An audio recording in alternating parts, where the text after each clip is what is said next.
오늘 이 말라기 마지막 말씀으로 돌이키게 하리라 라는 제목으로 하나님의 말씀 함께 나누겠습니다. 오늘 읽은 이 말라기로요, 구약이 마무리가 됩니다. 구약의 마지막이 말라기서예요. 이 말라기는요, 구약의 마지막 성경이기도 하고요, 그리고 오늘 우리가 읽은 이 본문은 특별히 이 말라기서에서도 마지막 말씀이죠. 그래서 말라기서의 결론 부분이기도 하고 또 구약 성경 전체의 결론으로 우리가 봐도 무관한 그러한 부분입니다. 우리가 말라기를 조금 한번 살펴보면요, 배경을 좀 보면요, 바벨론 포로에서 이스라엘 백성들이 돌아왔습니다. 근데 바벨론 다음에, 우리가 역사를 좋아하시는 분은 아시겠지만 바벨론 다음에 이어진 또 거대 문명이 바사라고 표현되어 있는 페르시아죠. 페르시아의 또 하나의 지방과 다름없는 이스라엘 백성들의 그런 나라가 되었습니다. 그래서 거대한 제국 안에 여전히 남아있는 그러한 배경 가운데 학개와 또 스가랴, 이 시대 배경을 같이 하는 선지서가 이 말라기 선지서고요. 정확히 언제 쓰여 있는지는 나타나지 않습니다. 그러나 이 내용을 봤을 때 에스라서와 또 느헤미야서의 이 공통적인 부분이 보이는 거죠. 그래서 말라기서는 포로기 귀한 이후에 쓰여진 그러한 선지서로, 특별히 한 대략 포로 귀환 후 한 100년 정도 안에 쓰여졌을 거라고 학자들이 추측을 하는 그러한 서신입니다.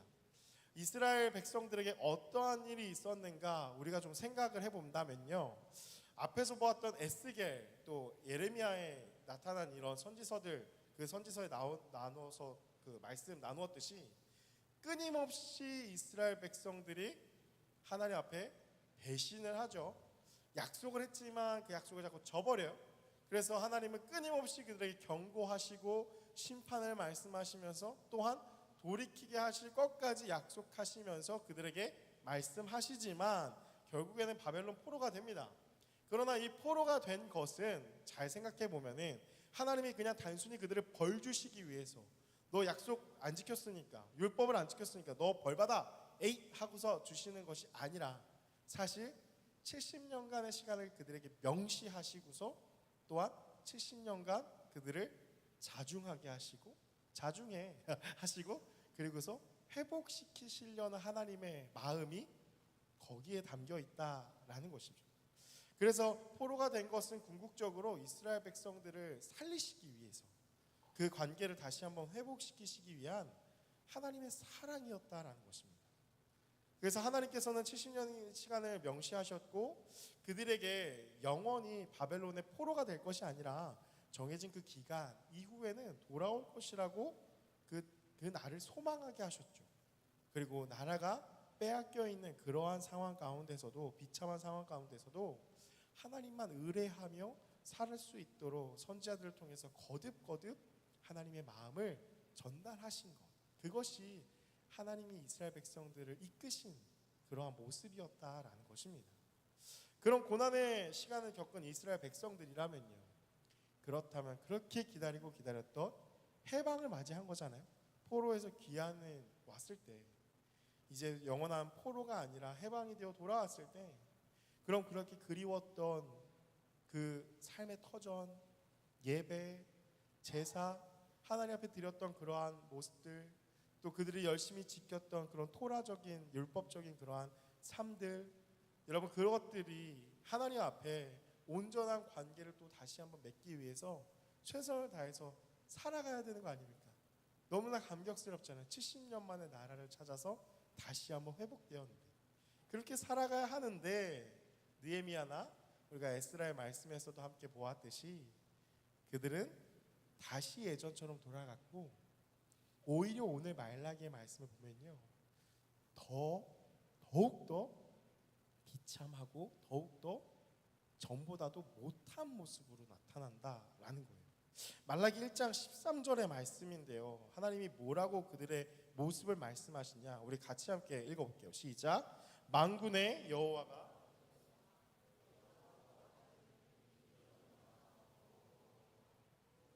고웃음치고 훔친 물건과 저는 것, 병든 것을 가져왔느니라. 너희가 이같이 공업물을 가져오니 내가 그것을 너희 손에서 받겠느냐, 이는 여호와의 말이니라. 자막 계속 띄워주시면요, 여러분 뭐라고 나와요? 하나님 앞에 드리는 제사와 예배의 모습이 나타나는데 어떠한 모습이었느냐? 포로 귀환에 100년도 지나지 않은 그러한 시간에 그들의 모습이 나타나는 거예요. 뭐라고 하나님 말씀하십니까? 만군의 여호와 이르노라, 너희가 또 말하기를. 그 전에 막 얘기가 있었어요. 이 일이 얼마나 번거로운 거 하며. 어떤 게요? 하나님 앞에 예배 드리는 게요, 제사 드리는 게요. 야, 이거 왜 이렇게 귀찮냐? 오늘 센트럴 예배 나오는데 왜 이렇게 귀찮지, 예배 나오는 게? 그런 생각을 가지고 나와서 코웃음을 치면서 그들이 드렸던 제사의 제물은 어땠는가? 훔친 물건, 저는 것, 병든 것을 가져왔다라는 거예요. 너희가 이같이 봉헌물을 가져오니 내가 그것을 너희 손에서 받겠느냐? 야, 저는 거, 병든 거, 이런 거 가지고서 지금 예배하러 나온 거야?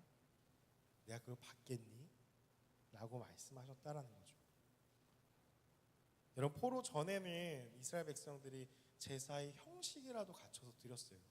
그런데 이사야에서 우리의 말씀 나누었듯이 마음이 없는 제사 때문에 말씀하셨잖아요. 토해봐. 야, 너 진짜 그 열심히 하는 건 좋은데 네 마음은 어디 있니? 라고 말씀하셨다면, 포로기 이후에 포로 귀환하고 나서는 정말 감격스럽게 하나님 앞에 예배 드려야 될 거 아니에요. 비참한 시간을 보냈는데. 근데 오히려 더 전보다도 못한 모습으로 저는 거, 병든 거, 훔친 거 가지고 나와서, 야, 이거 예배 너무 귀찮아, 제사 너무 귀찮아, 하니 그냥 받으세요. 대충 그냥 드렸다라는 거예요. 형식조차 마음이 완전히 떠난 것이죠. 여러분, 이에 대해서 하나님의 마음이 어땠을까요? 여러분, 하나님의 마음이 말라기 선지서에 있는데요, 그 앞에 구절인데요, 1장 10절의 말씀이에요. 이 말씀이 너무 마음이 먹먹해져요. 같이 한번 읽어볼게요. 시작. 만군의 여호와가 이르노라, 너희가 내 제단 위에 헛되이 불사르지 못하게 하기 위하여 너희 중에 성전 문을 닫을 자가 있었으면 좋겠도다. 내가 너희를 기뻐하지 아니하며 너희가 손으로 드리는 것을 받지도 아니하리라. 말씀 계속 띄워주세요. 여러분, 뭐라고 말씀하십니까? 그 이면에 하나님의 마음이 느껴지세요? 여러분, 사랑하는 관계 안에서 티격태격하고 싸우기라도 한다라는 거는 상대방한테 마음이 있기 때문에 그렇게 하는 거예요. 그렇죠? 마음이 아예 없으면 어떻게 되죠? 사랑의 반대말, 무관심해져요. 있든지 말든지 상관 안 하는 거예요. 근데 오늘 이 말씀 보니까, 10절의 말씀 보니까 어때요? 제사, 병든 거, 저는 거 가져와서 예배를 드리는데 이제 하나님의 마음이 너무 상한 거예요. 그래서 그냥 포기하고 싶어 버리는 거예요. 뭐라고 말씀하세요? 너희 중에 성전 문을 닫을 자가 있었으면 좋겠다. 야, 센트럴 예배에 마음도 없이 형식도 제대로 갖추지 않고 그러고 나와? 야, 이 성전 문을 좀 닫았으면 좋겠다. 그래서 그런 시끄러운 소리들, 그러한 헛된 불사르는 제사들, 그 드리는 꼴을 내가 안 봤으면 좋겠다 하는 하나님의 이 너무 상한 마음이 오늘 이 말씀에 나타난다라는 거예요. 이스라엘 백성들을 향한 마음도 이제 하나님이 더 이상 없을 것 같아요. 그렇죠? 이 말씀 봤을 때 얼마나 상했어요, 하나님의 마음이. 근데 오늘 이 말라기 마지막 4절에서 6절의 말씀 보니까 그럼에도 불구하고 오늘 마지막 이렇게 말씀하시는 거예요. 오늘 본문 우리 4절 말씀 같이 함께 다시 한번 읽어볼게요. 시작. 너희는 내가 호렙에서 온 이스라엘을 위하여 내 종 모세에게 명령한 법, 곧 율례와 법도를 기억하라. 아니, 성전문을 닫았으면 좋겠다까지 상하신 그 하나님이 이 말라기 마지막에 와서는 다시 한번 이렇게 말씀하시는 거예요. 너희는 내가 호렙에서 온 이스라엘을 위하여 내 종 모세에게 명령한 법. 뭡니까? 모세오경이잖아요. 시내산에서 모세에게 주신 그 법, 십계명을 비롯한 그 말씀, 너 다시 한번 기억해라. 다시 말하면 뭐예요? 내가 너희에게 한 그 약속, 내가 너희를 만났던 것, 내가 너희를 사랑해서 함께 만났던 그 시간, 다시 한번 기억해라. 여러분, 이스라엘 백성들 어떤 존재였다고요? 자꾸 그렇게 나눠서 되게 마음이 상했다고 막 그런 얘기도 들었는데, 바람 폈잖아요.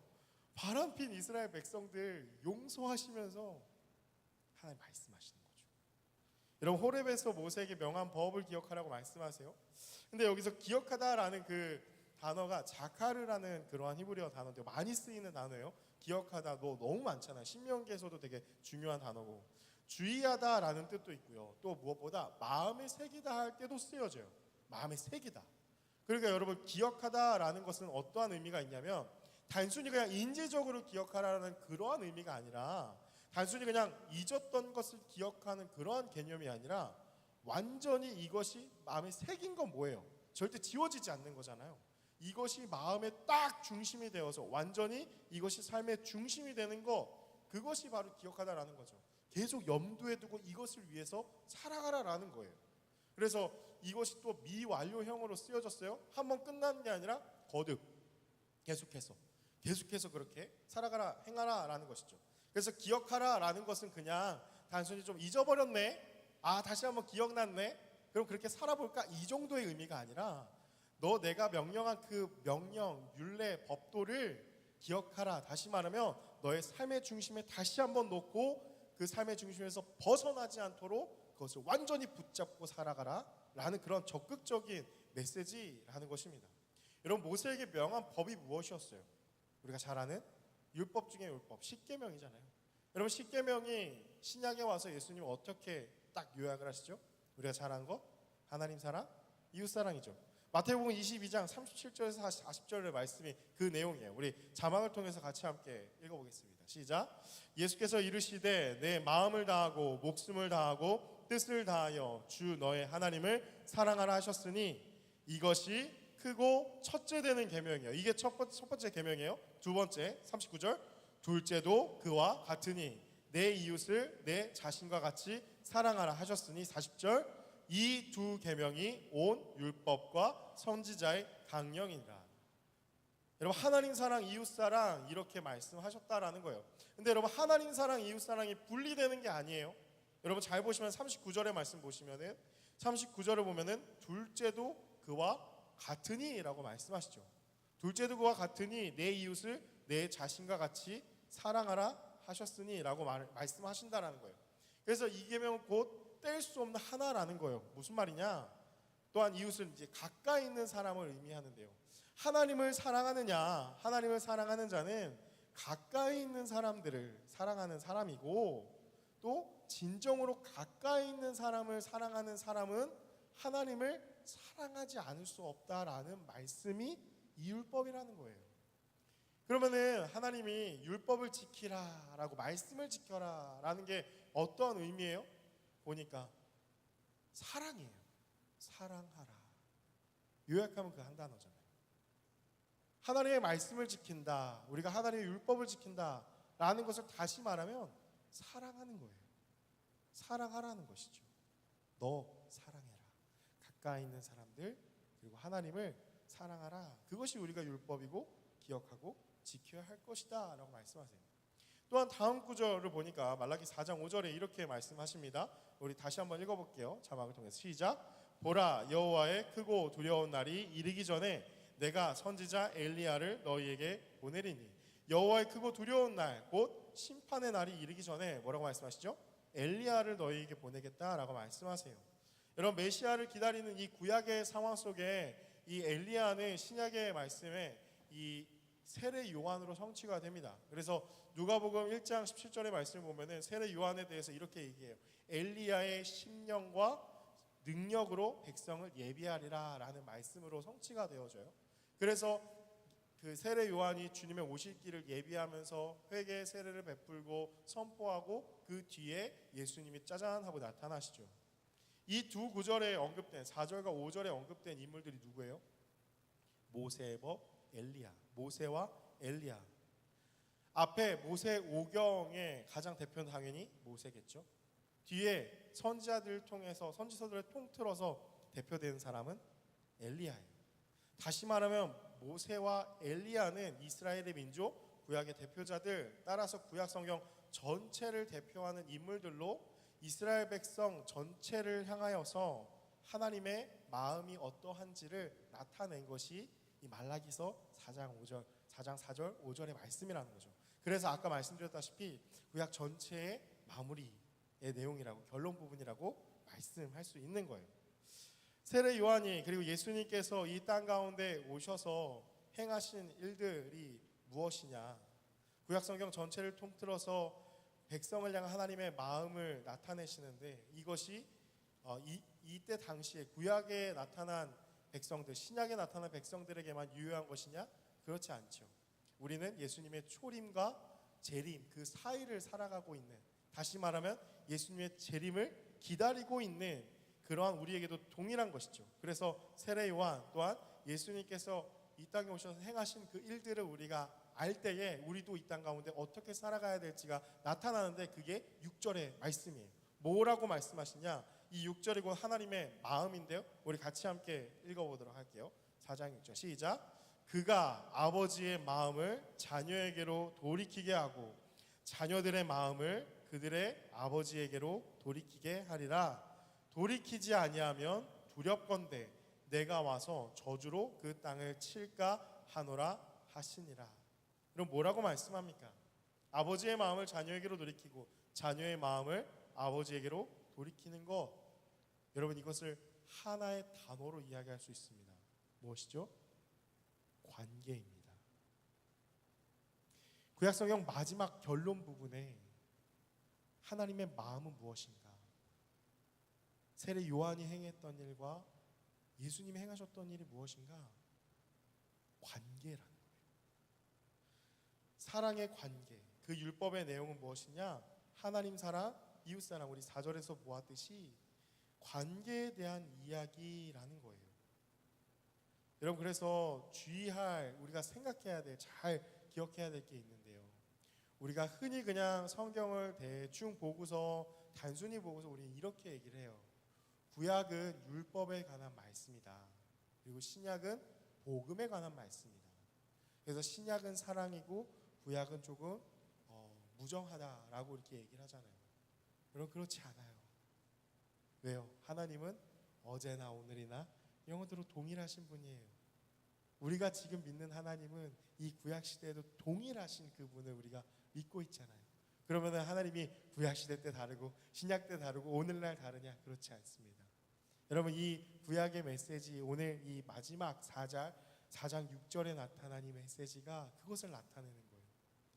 율법을 지키지 않아서 벌 주시는 아버지가 아니라 여기에도 동일하게 복음이 있다라는 것을 말씀하신다라는 거죠. 여러분, 따라서 하나님의 마음 뭐예요? 잃어버렸던 그 사랑의 관계를 회복하는 것, 그것이 하나님의 온통 관심사가 다 그거라는 거예요. 하나님의 관심은 다른 게 아니에요. 하나님의 관심은 잃어버렸던 자녀들과 사랑의 관계를 회복하는 것이, 그것이 하나님의 온통 관심사고 마음이라는 거죠. 여러분, 이것이 바로 복음이에요. 복음이란 무엇인가? 하나님의 사랑의 관계 안에 들어가는 것이다.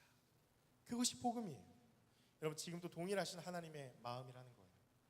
그럼 하나님의 아들 독생자 예수를 이 땅에 보내주신 이유가 뭐예요? 예수님이 이 땅에 오신 이유? 하나님과 사랑의 관계를 회복시키시기 위해서 오신 거죠. 그게 복음이라고 하잖아요. 너무 사랑하셔서 함께하고 싶은 것이 하나님의 마음이라는 거예요. 여러분, 예수님이 이 땅 가운데 오신 것에, 그리고 예수님이 죽으시고 부활하시고 승천하신 것에 2000년 후를 살아가고 있는 지금 우리가 보탬이 된 게 있었나요? 어떤 일을 제공한 게 있었어요? 아무것도 없어요. 그럼 다시 말하면 뭐예요? 복음은 하나님이 행하신 일이에요. 전적으로 하나님이 다 하셨어요.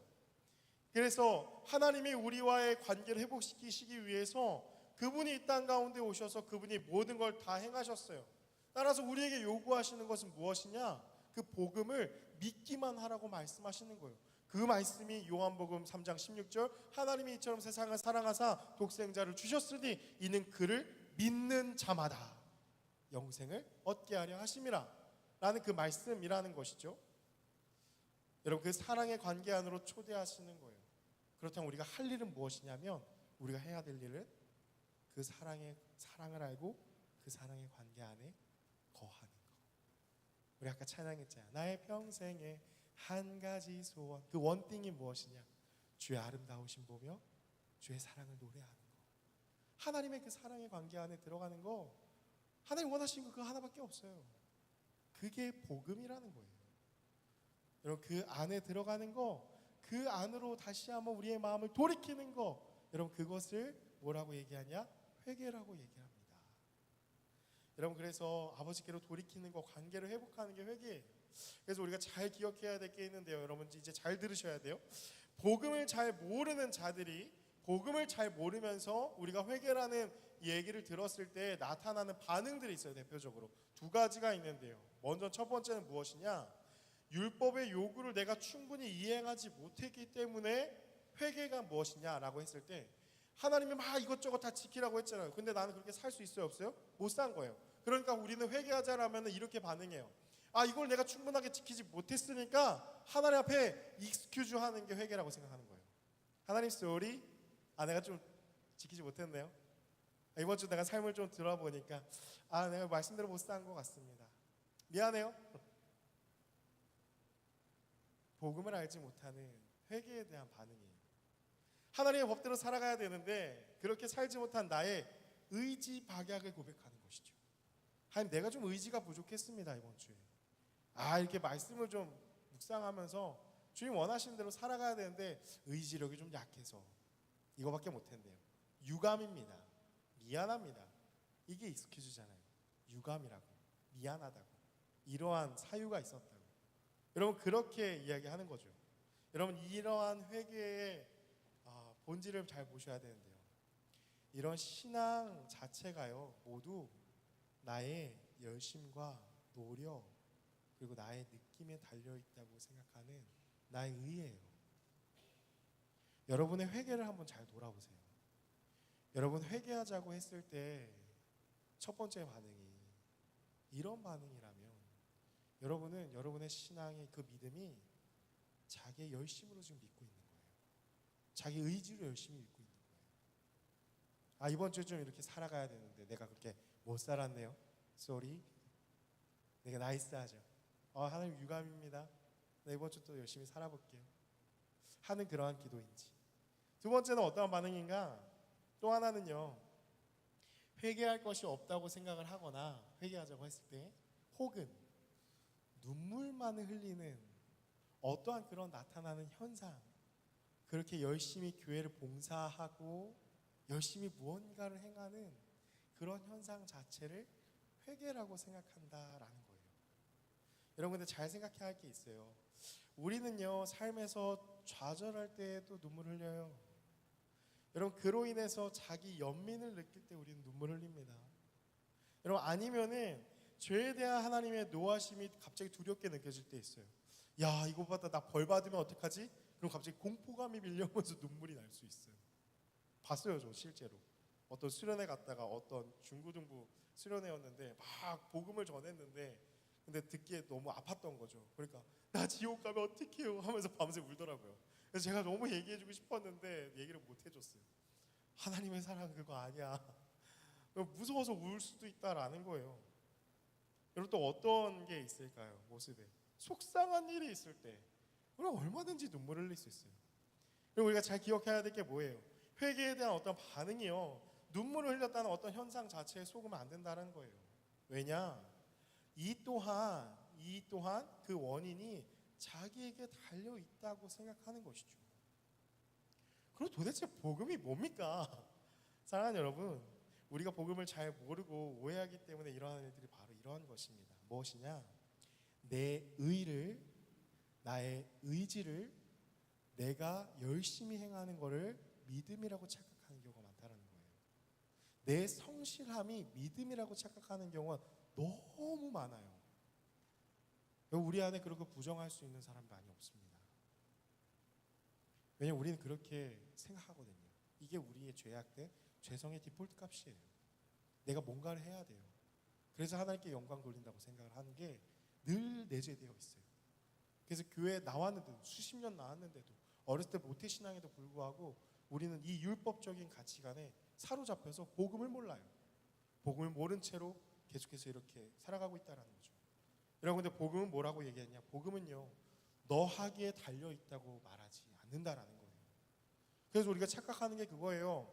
MBTI로 ISTJ 같은 분들, 찐 ISTJ들은 말을 잘 들어요. 그렇죠? 그러니까 모범생이 많아요. 말 잘 듣기 때문에 그대로 하니까요. 그래서 교회에서 ISTJ들이 막 있으면 성실하잖아요. 그러니까 믿음이 되게 좋다고 생각을 해요. 근데 그 안에 내면에 뭐냐면은 그냥 열심히 성실하게 한 것뿐이에요. 아까 하나님의 마음은 뭐라 그랬죠? 하나님의 마음은 우리의 성실함과 우리의 의와 우리는 자기의 의지를 얘기하는 게 아니에요. 하나님의 마음은 관계에 있다고요. 하나님의 마음은 그 관계를 회복하기 원하는데 관계는 잠깐 뒤집어 놓은 거죠. 그리고 나서 형식만 열심히, 이사야서의 믿음이 바로 그런 믿음으로 빠질 수 있다라는 거예요. 복음은 너 하기에 달려있다고 말하지 않아요. 그냥 교회를 잘 나오고 예배 잘 드리고 헌금 잘하고 봉사 잘하면 괜찮은 믿음이라고 하는 것이 아니라는 거예요. 여러분, 이러한 교회는 얼마든지 될 수 있습니다. 10년이고 20년이고 30년이고 성실하게 잘 나와서 교인은 얼마든지 될 수 있어요. 근데 복음은 아니라는 거예요. 자기 자신의 성실성에 따라서 믿음의 깊이가 좌우되는 것이 아니라, 여러분 잘 들으세요. 복음은 복음으로 인한 눈물, 그 회개는 무엇이냐면 내가 어떤 존재인지를 깨닫는 거예요. 아무것도 아닌, 진짜 벌레만도 못한, 늘 우리의 마음이 호떡 뒤집듯이 맨날 하루에도 수천 번씩 뒤집히잖아요. 하나님의 마음 앞에 신실하지 못하잖아요. 그렇게 신실하지도 못하고 늘 배신할 생각만 하고 늘 궁리만 하고 늘 어떻게 하면 하나님을 떠날까만 하는 것이 우리의 모습이잖아요. 어떻게 하면 이 센트럴 예배를 좀 빠질 수 있을까? 그 코로나 때 여러분 땡큐 하지 않았어요? 아, 교회 안 나가도 되네? 야, 나라에서 나오지 말라는데 어떻게 나가? 그럼 안 되지. 법을 잘 지켜야지. 여러분, 그 마음 가운데 하나님을 향한 그리움이 있으셨습니까? 고맙지 않았어요? 나라에게? 아, 교회 나오기 귀찮았는데 구실을 또 이렇게 만들어 주시네. 그러한 모습이 아니라 늘 그러한 우리의 모습을 알고, 그런데도 오늘 말씀 가운데 보니까 뭐예요?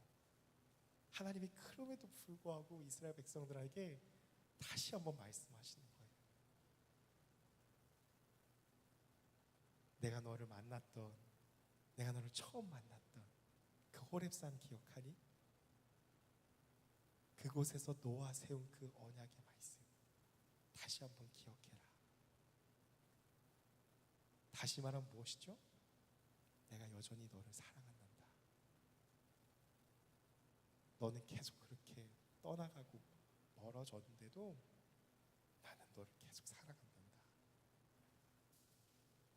여러분, 그 사랑 앞에 나를 이만큼이나 사랑해 주신 것에 대해서 나는 주님을 더 사랑하지 못하였던 그 마음으로 회개하는 거예요.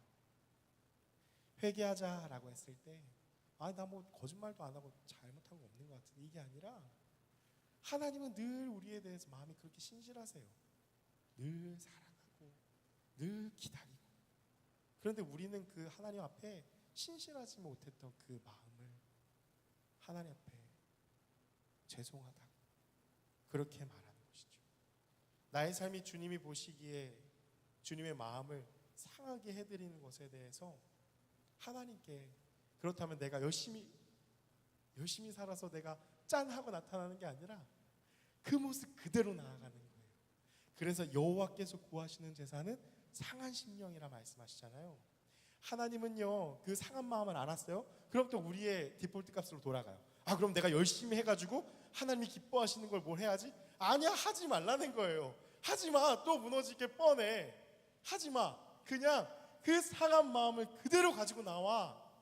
그래서 우리 그 찬양 고백하잖아요. 주가 보이신 생명의 길, 나 주님과 함께 상한 마음을 드리며 주님 앞에 나가리. 그 다음 가사 뭐죠? 나의 의로움이 되신 주, 그 이름 예수, 나는 의로운 게 없다라는 거예요. 상한 마음을 그대로 그냥 드리면서 주님, 저 그냥 그런 모습입니다. 주님, 그냥 이렇게 연약한 모습입니다. 늘 무너지는 저입니다. 저의 의로움은 주님 당신뿐입니다. 죄송합니다 주님. 그럼에도 날 사랑해 주시는 그 주님께 너무 죄송하고 민망한 마음을 가지고 살아가는 거, 주님 앞에 나아가는 거, 여러분 그게 복음을 경험한 자의 반응이라는 거예요. 여러분 오늘 우리가 기억해야 할 것, 이 핵심 한 가지만 나누고 말씀 마무리하기 원하는데요, 오늘날 우리에게도 말씀하시는 이 모세의 법을 기억하라 라는 것은요, 내가 명령한 것과 요구를 지키지 않으면 너 죽어, 하나님이 협박하시고 그런 거 아니에요. 오늘 지키라고 기억하라고 말씀하시잖아요. 그럼 우리는 또 덴번에 그래? 그럼 또 열심히 율법적으로 살아가야 되는데 이렇게 자꾸 인식을 한단 말이에요. 근데 그런 게 아니라는 거예요. 어떤 성공과 성취를 향해서 하나님이 자꾸 다그치시는 그런 거 아니라는 거예요. 하나님의 말씀대로 살아간다, 그 법을 기억한다라는 것은요, 하나님께로 우리가 돌이킨다라는 거예요. 돌아가지 않았던 여러분의 마음들, 돌아가지 않은 그러한 삶들, 그 모든 것들을 다해서 하나님께로 돌이킨다라는 거죠. 이는 하나님과의 사랑의 관계 안에서 주님이 나를 얼마나 사랑하시는지 그 마음의 중심에서 잃어버리지 않는 것을 의미하는 거예요. 여러분 그게 바로 복음으로 살아가는 것입니다. 주님의 사랑 앞에 다시 한번 돌아가는 거예요. 날 여전히 사랑하고 계셨지. 나는 비천하고 부족한데 늘 주님을 배신하고 배반하고 늘 멀리하는데 그럼에도 하나님은 나를 사랑하고 계셨지. 이것을 깨닫는 거예요. 그렇다면 뭐죠? 거기에 내가 한 게 있어요? 없어요. 하나님이 다 하셨기에 하나님을 믿고 의지하는 거예요. 내가 할 수 있는 것을 하는 게 아니라 그분이 하실 것을 기대할 수밖에 없는 것이죠. 여러분 그렇기 때문에 복음을 받아들이고 복음과 함께 살아가는 인생이 왜 절망인데 소망이 있고 왜 비참한데 기쁜 삶을 살아가느냐, 말이 안 되는 그런 삶을 살아갈 수 있느냐, 나에게는 소망이 없기 때문이에요. 단순하죠. 우리 지난주에 말씀 나눴잖아요. 현실의 세계를 보면 그냥 절망이죠. 내 모습을 봤을 땐 늘 또 넘어질걸요. 여러분 그런 기도 많이 안 하세요? 센트럴 예배 열심히 충만하게 드리고 눈물 콧물 흘리면서 막 예배 드리고 하나님 앞에 기도했어요. 근데 불현듯 그런 생각 안 드십니까? 내가 이 문 또 열고 나가면 나 또 무너질 건데, 나 또 삶의 자리에 가면은 내가 싫어하는 개 또 보면 막 마음이 올라올 건데, 이렇게 기도해서 무슨 소용이지? 그러한 절망적인 생각들 하잖아요. 그런데 복음 앞에 살아가는 게 그것이 아닌 이유가 뭐냐면은 절망 맞아요. 똑같이 우리는 올라올 거예요. 화가 날 거예요. 그런데 내가 그렇게 행할 수 있기 때문에 그 삶을 살아가는 게 아니라, 그럼에도 불구하고 나를 사랑하시는 예수가 있기 때문에, 그 자리에도 여전히 주님이 나와 함께 하시기 때문에, 하나님이 살아계시기 때문에, 그분이 내 길을 인도하시기 때문에 예수가 나의 소망이 되시기 때문에 그렇게 살아갈 수 있다라는 것이죠. 여러분 이것이 하나님과의 관계가 회복된 자의 모습입니다. 오늘 구약의 말씀을 마무리하면서 구약을 이 한 문장으로 좀 요약하면 이런 문장일 것 같은데요. 우리 같이 함께 자막을 통해서 읽고 우리 말씀 마무리할게요. 같이 한번 읽어볼게요. 시작.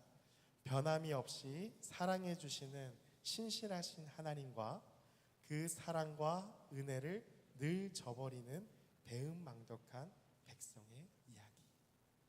여러분 그게 구약의 이 한 문장으로 좀 요약할 수 있는 것 같아요.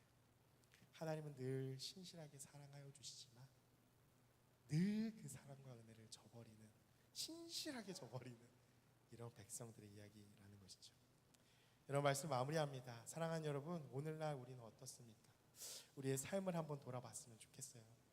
여러분 여전히 율법의 요구에 매여서 그것으로 나를 증명해 보이려고, 내 믿음을 증명하려고 노력하는 삶을 살다가 오늘 교회에 나오지 않았습니까? 내가 좀 믿음으로 열심히 살아봐야겠다 하면서 결심하잖아요. 결단해요. 그럼 여러분 그렇게 내 믿음을 증명해 내려고 나의 의지를 최대한 끌어써서 내 성실함을 어떻게든 하나님 앞에 보이려고 내 의를 그렇게 충만하게 끌어당겨서 하나님 앞에 보이려고 살고서 이 자리 가운데 나오시지 않았습니까? 혹은 삶의 자리에서 여러분이 만나는 많은 사람들 앞에서 내가 무시당하는 것이 너무도 괴로워서 무시당하는 게 너무 싫어요. 그래서 완벽해지려고, 흠 안 잡히려고, 여러분 그렇게 그러한 강박 안에 자기를 넣어놓고 또한 그 기준에 부합하지 않은 자기 자신을 책망하기도 하거나 그 기준에 부합하지 않은 상대방을 조롱하고 루저라고 정죄하면서 그렇게 버거운 삶을 살고 오시진 않았습니까? 여러분 교회에 나와서까지 하나님 저 이런 사람입니다, 하나님과 사람 앞에 인정받기 위해서 나의 의로움을 어떻게든 증명해내 보이려고 교회에서 성경을 독하자 하니까 저 성경 2독 3독 했습니다. 그 안에서 하나님이 주신 그 마음, 하나님이 관계하자고 하는 그 요청은 외면한 채 그런 행위들에만, 나의 의에만 취해서 여러분 살고 오시진 않았습니까? 여러분 그렇게 자신의 행위와 실력으로 살다가 실패한 자들이 있습니까? 자유함이 아니라 스스로 이런 것들에 얽매여서 비난과 정죄로 마음이 상한 자가 있습니까? 사랑하는 여러분, 우리 오늘 우리를 기다리시는 그 하나님의 품으로 돌아갔으면 좋겠습니다. 여러분 차일피일 자꾸 미루지 말고요, 오늘요 지금 이 시간에 내 힘으로 하려고 했던 것들 이 시간 다 그냥 내려놓고 자존심 세우면서 자꾸 괜찮은 척하지 말고요, 우리 하나님 앞에 그 품에 안기시기 원하는 주님 품으로 갔으면 좋겠어요. 하나님은요 그 자녀들의 마음이 아버지께로 돌이키기를 원하십니다. 그 품에 들어와 안기기를 원하십니다. 그래서 진정한 생명과 자유와 평안이 있는 그 주님 품으로 돌아가서 그것을 누리면서 살아가는